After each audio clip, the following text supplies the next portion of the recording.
Bueno, en general los meses veraniegos son menos noticiosos, pero este mes nos ha dado mucho que hablar, y una de las cosas que está pasando es lo que ocurre en la ciudad de San Antonio con esta megatoma y la decisión de la Corte de Apelaciones de Valparaíso de suspender el desalojo por 6 meses.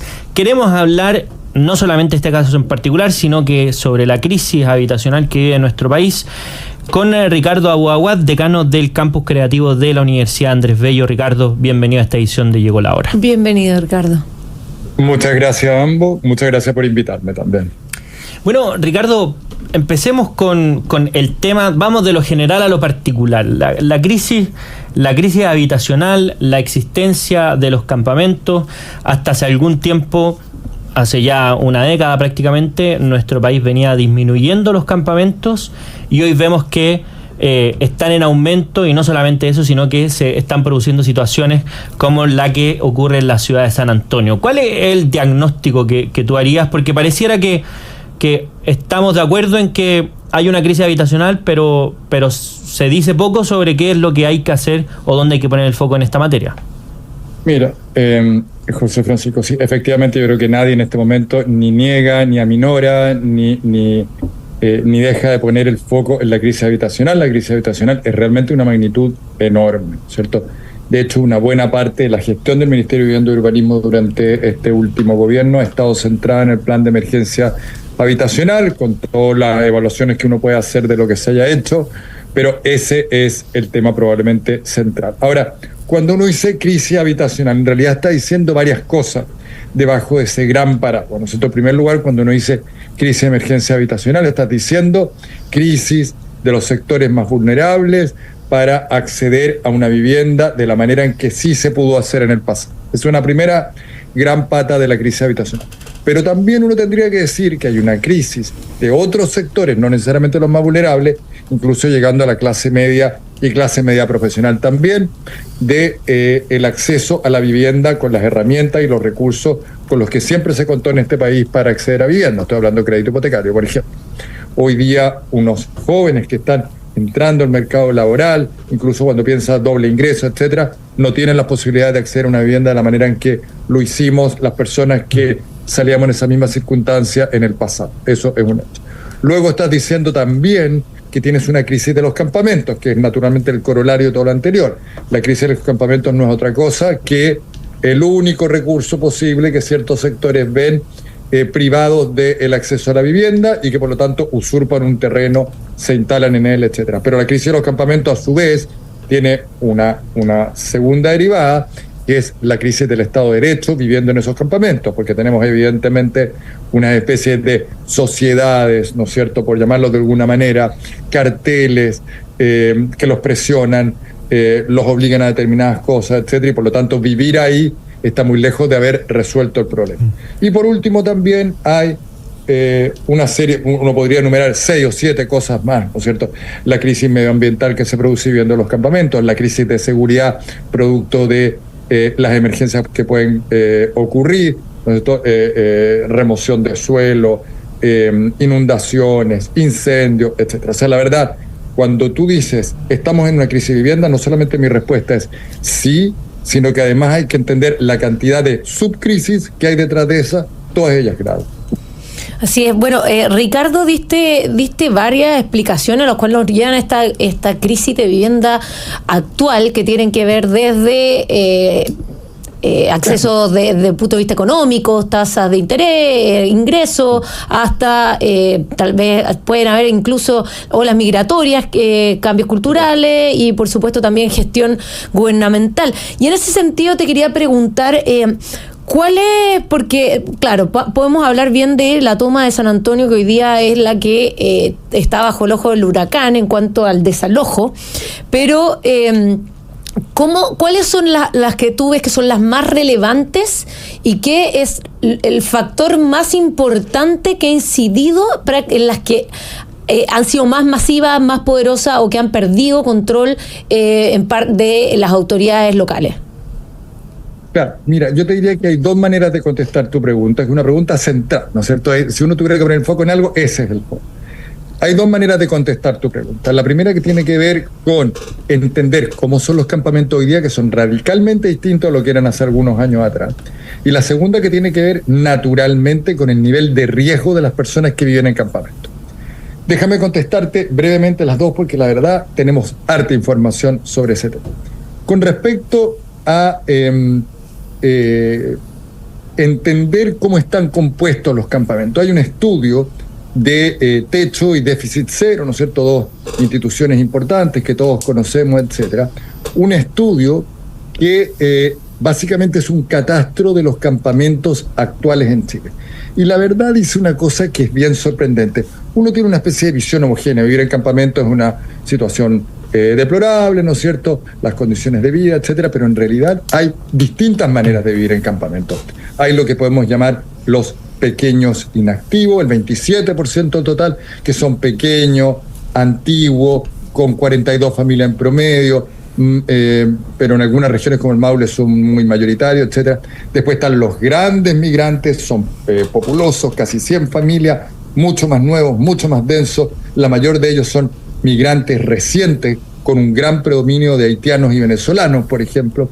Luego están los macrocampamentos, el 16% del total, que tienen en promedio 500 hogares, la mayoría de ellos se ubican en el norte de Chile.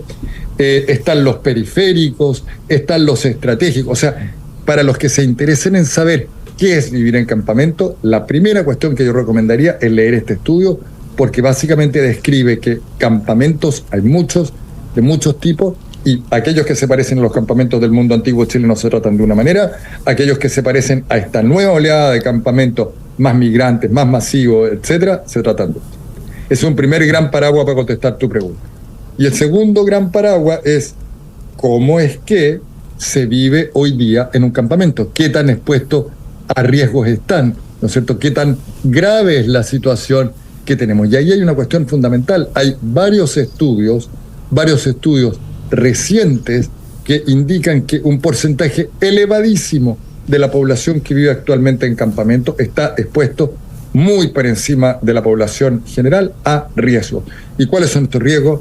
Remoción en masa, es decir, ciertos prendimientos de terreno, inundación y muy particularmente incendio. Eso quiere decir que cuando hablamos de qué hacer con los campamentos, si erradicar, etcétera, la primera cuestión que tendríamos que descartar, Mara, es no se puede pensar en una solución más permanente en un campamento que está exponiendo gravísimamente a la población que vive en ello a riesgos mucho más allá de lo que podemos manejar.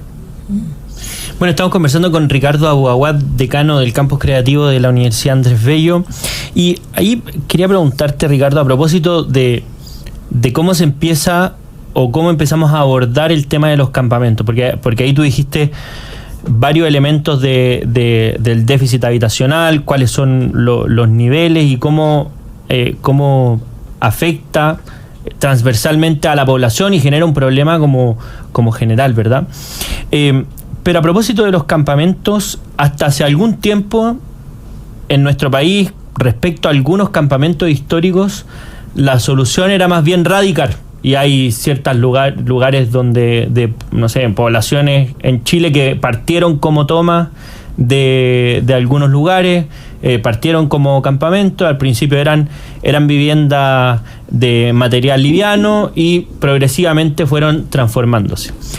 Pero a mediados de los 2000, yo me acuerdo que la discusión, incluso 2010 en adelante también, la discusión respecto a cómo nosotros generábamos soluciones habitacionales era que no bastaba tener un techo sobre las cabezas, sino que también implicaba como construir una ciudad que tuviera acceso a servicios y no apartáramos a esas personas como simplemente construyéndole una casa, porque la vida en la ciudad es mucho más compleja, el acceso a colegio, a servicios de salud, transporte, un montón de cosas más.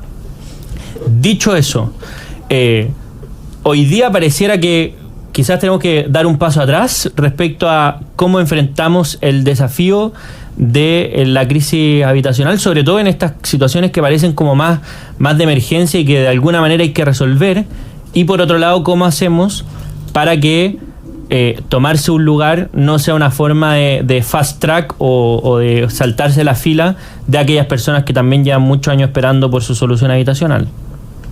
Mira, ha puesto el dedo en la llaga en cuestiones fundamentales. Esto evidentemente durante años la estrategia que guiaba a nuestros gobiernos para resolver nuestras necesidades habitacionales era proveer soluciones habitacionales en suelos baratos, más bien periféricos, poco equipados, lejanos, pero que permitían poner arriba de la cabeza de una familia un techo.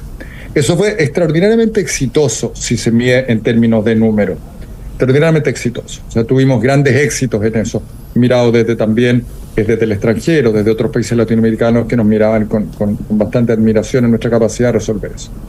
¿De qué nos dimos cuenta? Nos dimos cuenta que una vez que hacíamos eso teníamos varios problemas. En primer lugar, la calidad de la vivienda era bastante deplorable en muchos casos, en términos medioambientales, en términos de la resistencia a lluvias, inundaciones, etcétera. Por lo tanto, muchas de las personas que vivían ahí se quejaban, la casa chubi, ¿no es cierto? Todas las cosas. La calidad de aislación térmica. Entonces, por un lado dijimos, hay que mejorar el estándar. Y eso, naturalmente, cuando mejoramos el estándar, lo cual era obvio, justo, razonable de hacer, las encareció. Y por lo tanto, nuestra velocidad de respuesta disminuyó.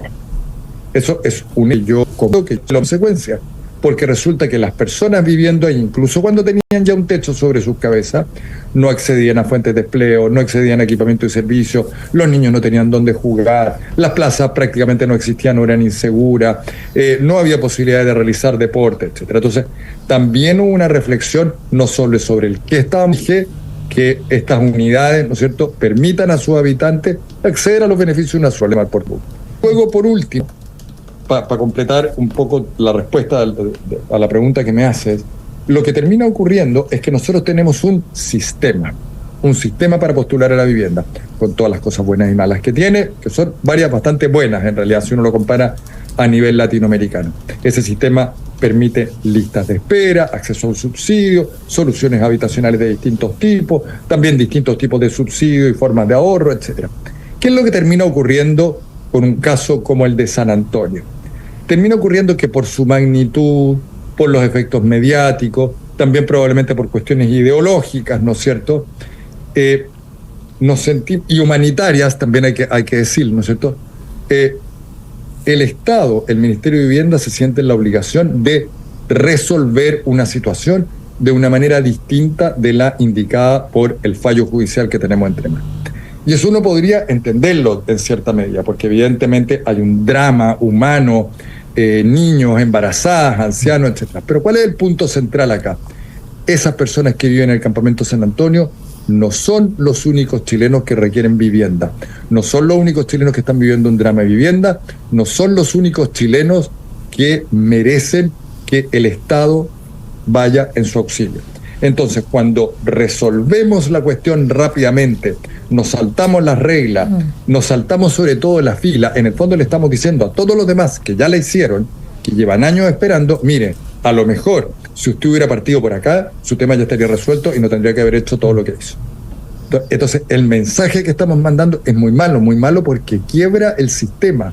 Independiente de la cuestión, el marco jurídico, que no es mi dominio, pero que naturalmente también está presente, sobre un fallo judicial que decide no llevarse adelante, desde el punto de vista de la estructura de nuestro sistema de apoyo a la vivienda, también es grave por todas esas otras personas que hicieron lo que había que hacer y no van a recibir rápidamente su vivienda o la van a recibir en un plazo muy superior de aquellos que decidieron optar por la acción de tomarse un terreno.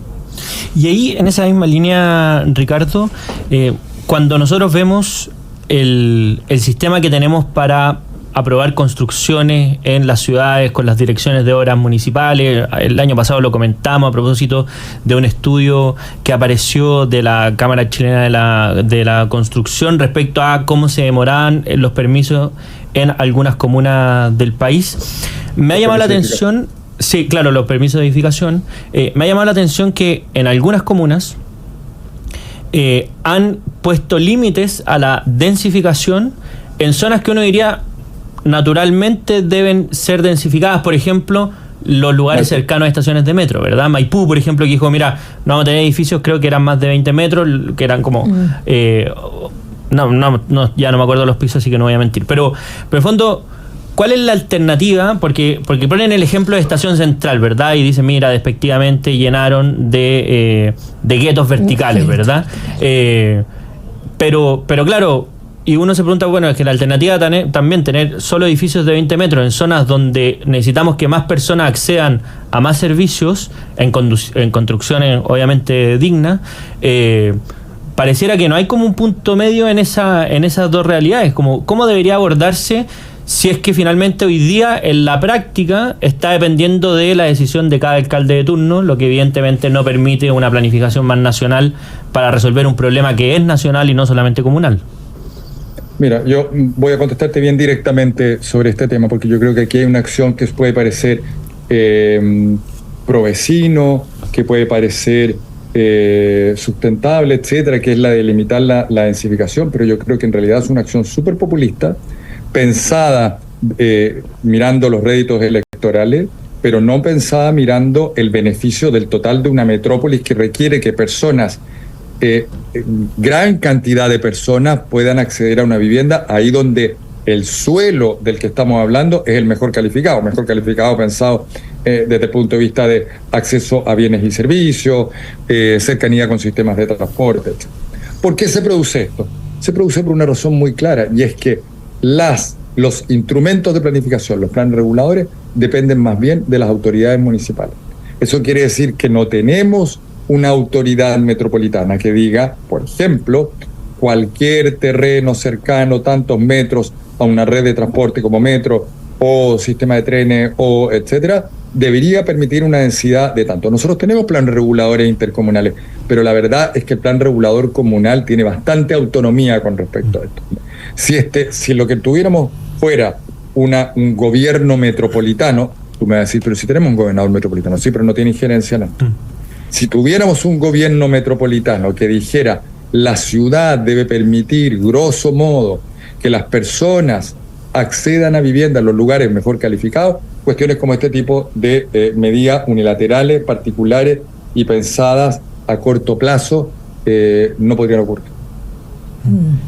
Bueno, o sea, lo que te estoy tratando de decir es que nuestro sistema no es perfecto. Claro. Está claro que no es perfecto, pero lo que sí te puedo decir es que, no siendo perfecto, nuestro Estado de Derecho aplicado a la regulación urbana y territorial es mucho mejor que no tenerlo. Esto es vinculado con la pregunta anterior, en la que hablábamos de cómo accedo a mi vivienda, si es que apurar el sistema tomándome un terreno me permite llegar más rápido, sí o no. Bueno, puede que sí, pero eso es un error. Eso es un error porque estás quebrando el Estado de Derecho aplicado a la regulación territorial urbana.